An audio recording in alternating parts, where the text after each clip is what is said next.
Greetings, YouTube. Today we're taking a look at a Toferner knife. Now this knife was a gift to me from a coworker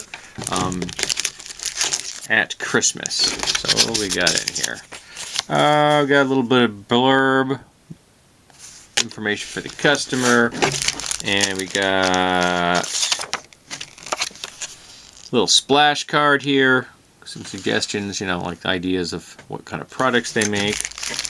And then we get a fold out. Get the fold all the way out there, James. And we have a fold out, and they seem to be making the. Some of these are very much wall hangers, very much, you know, but not everything. So the knife I've received, and then a little bit about the history of the company. Not really sure where we get that little splash card when we got this thing right after it, but you know, it is what it is. I also kind of like the box because of the kind of Celtic knotwork on there.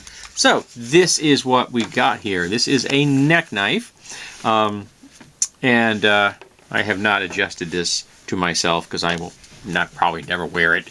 I can't say never. But let's take a look at it. We have a leather sheath. We have open grain in the back. The closed grain side is here, and we have kind of a shamrocky vibe going on there. It's not quite an iron cross, which was nice. Not a big fan of the iron cross, but you kind of get that kind of a shamrocky four-leaf clover. And the blade itself sits nice and deep in there. There's only a little bit above the leather, so you are not concerned at all about this thing popping out. Unless you use it a ridiculous number of times. So here you have the knife in question. It's got the little T right there for Toferner or Toferner. I don't know how you say that. It's a weird name, weird word. And that's the only marking on the blade is that little stylized script. So this is the knife.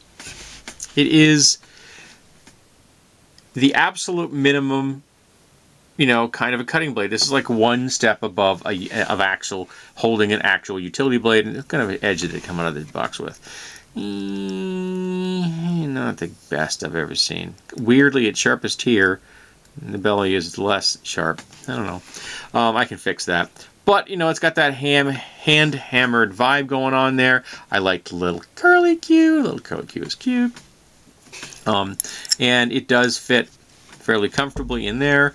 Come in like this, and you can still use this for cutting, and as a backup blade, or maybe even just like just like cutting up some fruit, or you know, opening up an orange or something. This would be perfect, you know, and it's not going to make anybody nervous with this thing because you know it's kind of awkward to hold. I freely admit it's kind of awkward to hold, but it is what it is. Oh yeah, by the way, if you see this right here, I don't know how I got it. Well, I bruised myself at work.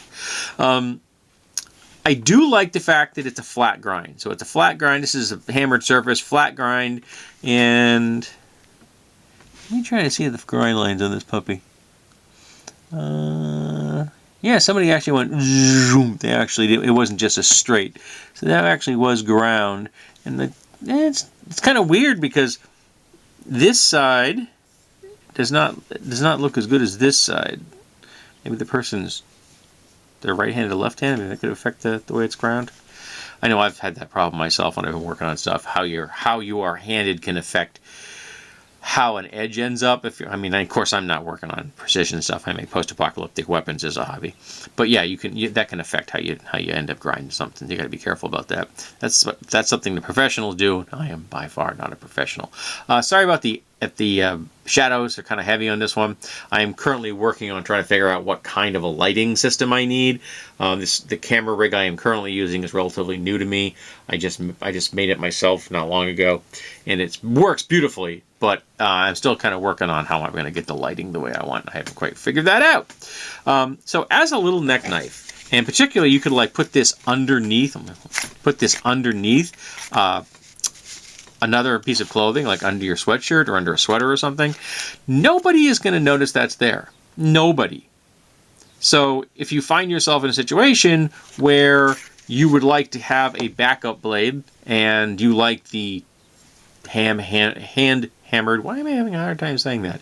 The hand hammered look and this very period style appearance. This would fit perfectly in any kind of reenactment group. The SCA would this would be welcome right in there. This would fit in with the Mountain Men vibe and those that do the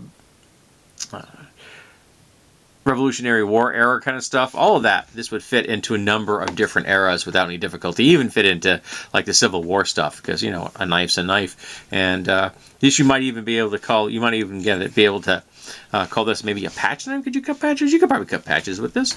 So yeah.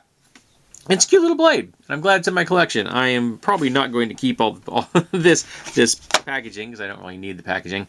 But it is a cool little blade. I'm glad it's in my collection, and I like the little sheath. And I've never purchased anything from this company before.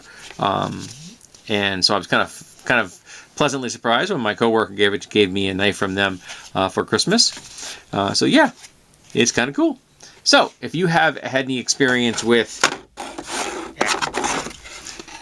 the Toferner or Toferner. Yeah, that's a weird word. There's like too many vowels, too many consonants in there. I want to say Toferner, but it's Toferner. It's not Toferner. It's Toferner. Yeah, it's a weird word. Alrighty.